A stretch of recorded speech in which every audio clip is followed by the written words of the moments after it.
welcome back to my channel. I thought today would be a good day for a vlog. I've had a very sad weekend, and then just a bunch of things that I've just been compiling in my brain, like not questions from viewers or anything, but like questions from people in my life and people that I meet.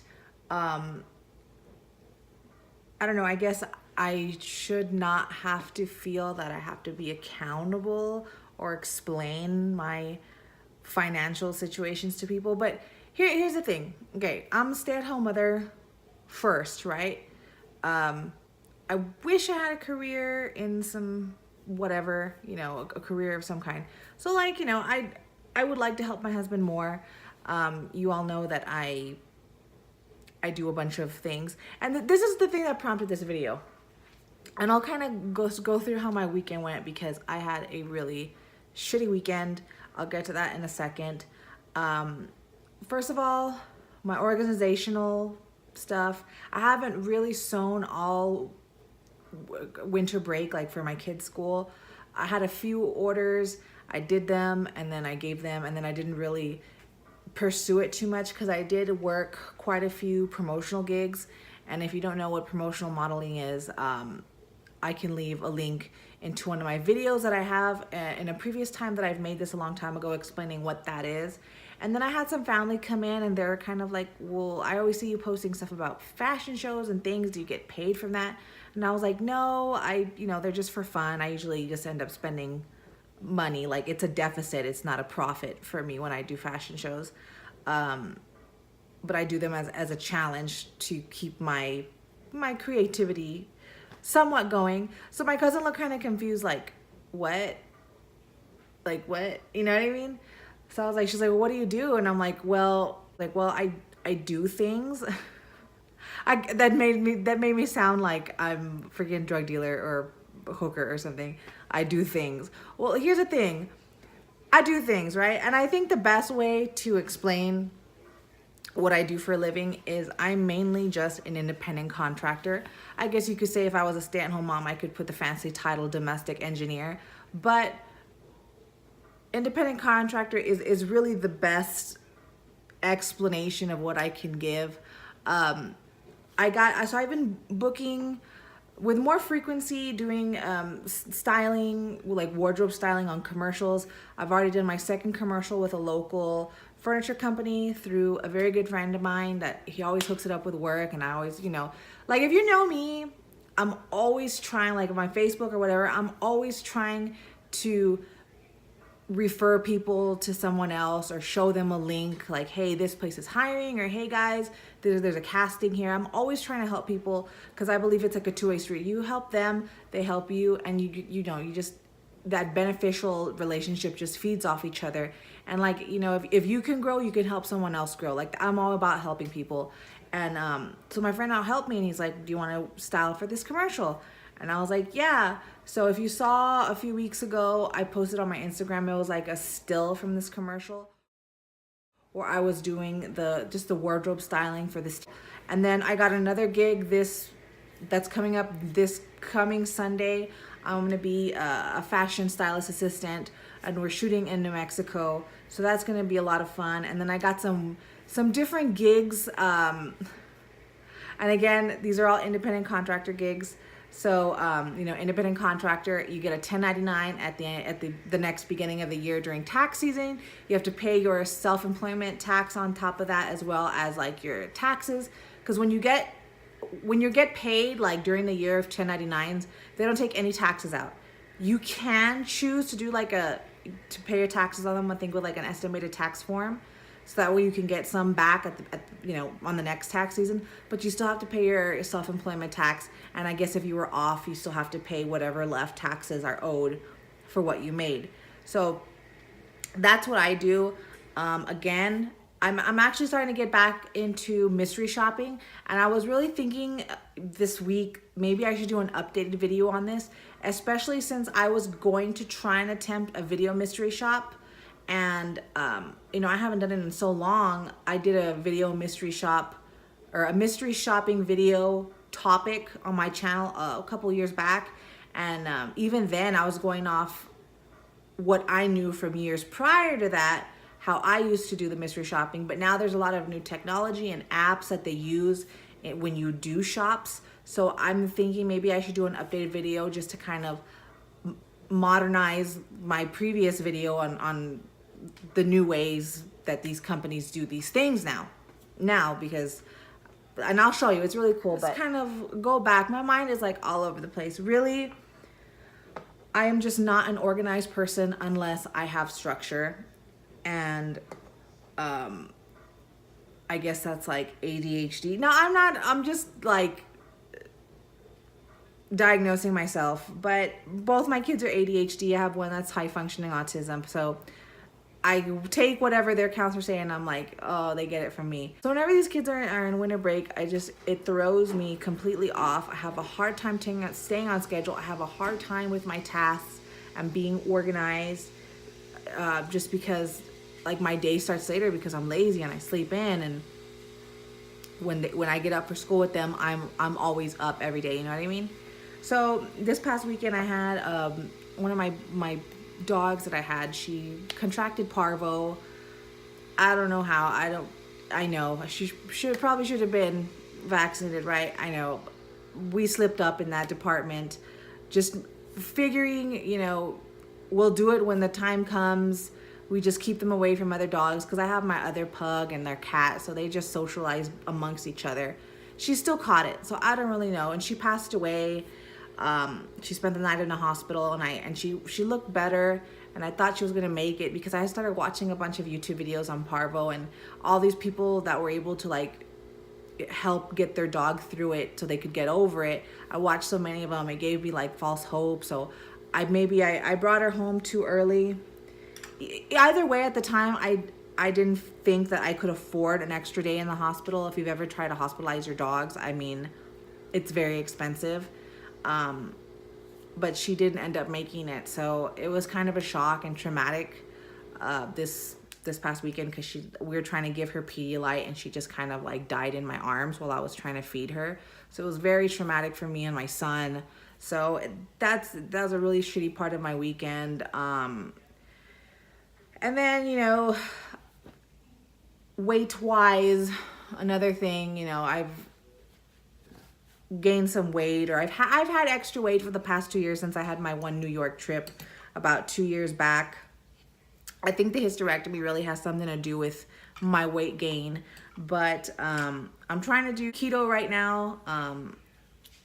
It's working out pretty good. I have a weight loss challenge with my family, with my mother and my cousin, and we have it's a $50 pot. So if I win $150. So I'm doing keto and intermittent fasting right now. I haven't gotten really good sleep in the past couple days. One of my youngest son went back to school today. So even then, I was trying to get myself to sleep early last night. I know it's kind of hard. I fell asleep like maybe about 1:30, and then I woke up at 6. So I'm feeling a little exhausted too. But that's how my weekend went. And then yesterday it was like a Mexican tradition. It was called El Dia de los Reyes, like the King, All Kings Day or King's Day. I don't know. I really don't celebrate this, but sometimes people invite me to it, and I know what it is. So my neighbors invited me over, and we had a thing called the rosca de reyes, and it's like a big giant oval shaped piece of bread that's like, it's like a sweet bread, it's like a donut, and it was filled with caramel, and it's decorated. And what you do is everyone gets a piece, except I couldn't eat it. I couldn't eat anything at my friend's house yesterday, but I was so good. I've been on this keto, but like she felt bad because like I couldn't eat anything in her house. But what everyone does is they take a piece of the giant donut. Everyone gets a piece and you eat it. And if there's a little plastic doll, which is like represents the baby Jesus, if that's in your piece, then you have to have a party. When's it, like at the beginning of February or something? And you have to like just be hospitable towards others, as in, like you give gifts, like the 3 kings gave 3 gifts. So now you have to be hospitable to your previous hosts, which would be like my friend. But it was funny because all the kids got the dolls, so we weren't really sure, like obviously the kids can't pay for it, so does that invalidate the Dia de los Reyes, or do the parents have to do it? We don't know.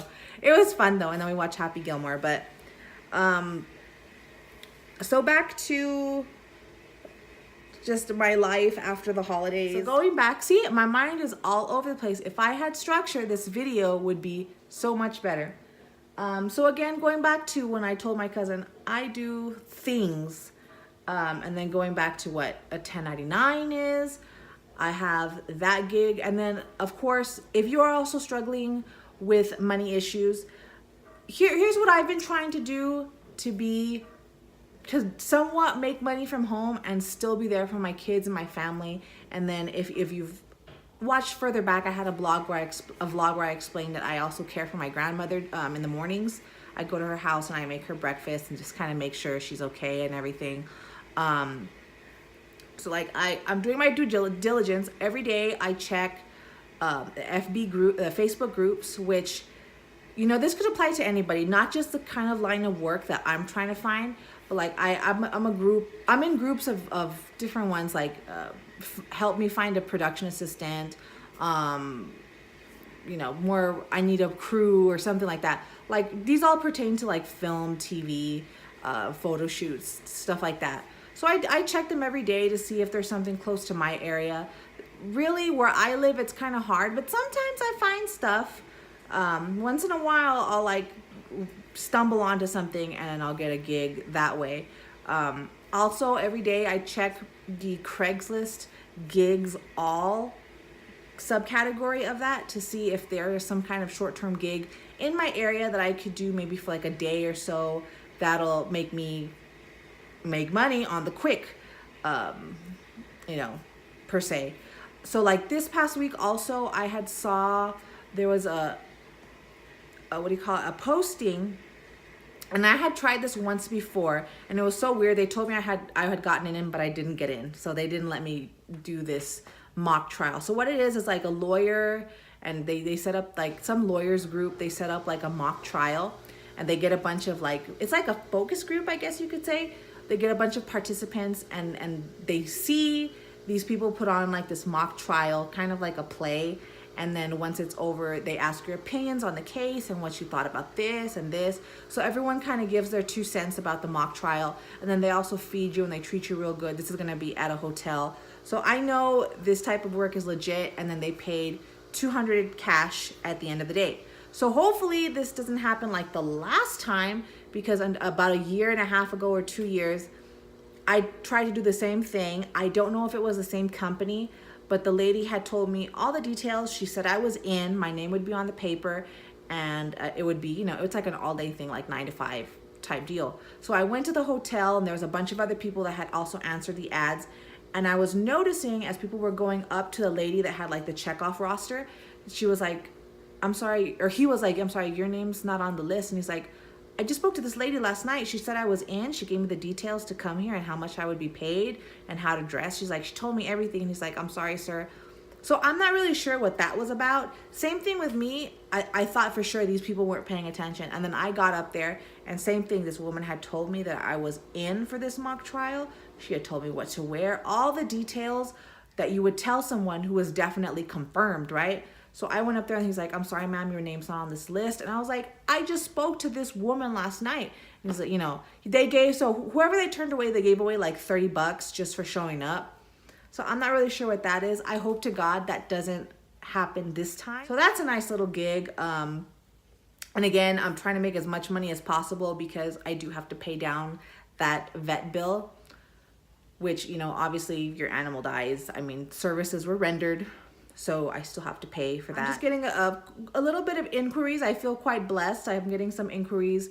I think I'm going to be doing a piece for a Playboy Playmate, acquaintance of mine locally, a photographer. He's going to be having a workshop with a Playmate, and I might be doing some accessories for her outfit. So I'm in the process of doing some more sketches right now to get confirmed, because I already like my ideas, but they threw in some suggestions, so I do have to like re-sketch that outfit out for further approval.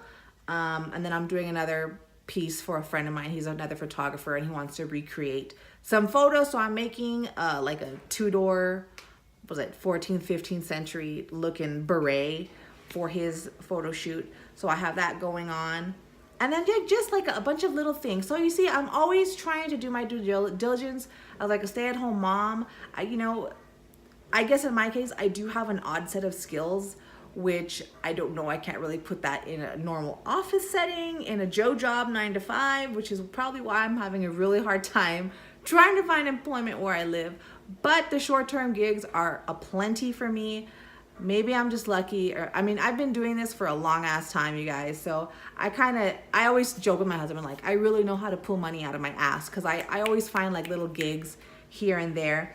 But again, that's my due diligence. And if you're in the same boat where you're trying to get some money and you can't really work full time because you're a stay-at-home mom or you're disabled or something like that, maybe going that route, short-term gigs. And again, you don't have to go after my example and be like, oh, well, I have to join Facebook groups that are for production assistant gigs and wardrobe stylist gigs. I mean, you can find groups for any niche of job that you do. And then Craigslist is always great.